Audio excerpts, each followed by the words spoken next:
backward lock step. So yeah, of course, it's quite a complicated movement, but I'll explain you the simple way to understand it. So again, first prepare your body. Tummy in, chest forward, straight legs, pull those knees back. Now from here, start with collecting your body. Tummy in, like somebody press you in, leg pushing behind, standing leg. This leg being collected with very high knee. From here, you're going cha. As soon as your knee touch here, straight your leg. Now try not to open hip on the backward. Hips are they slightly open in natural way. Try to just lift your hip and pull that knee as much as possible back. And standing like pressing back to you. And now from here, imagine like my back knee will hit my front leg, which is coming forward.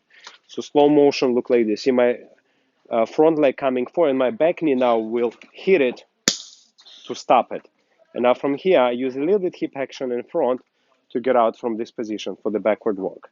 Now from the other side, you go back, cha, and now as my front leg come in, my back leg hitting my front leg, cha to stop it.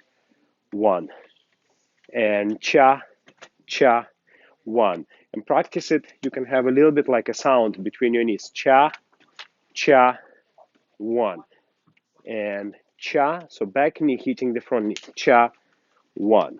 Now, when you're going forward, it's similar process.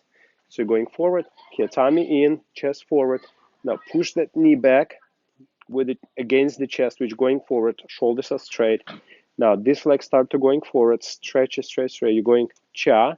Now from here, again, your back leg will hit the front leg, cha. And sometimes you can do two heel up or one heel down. It doesn't matter. There's many techniques. But the whole idea, those knee collide.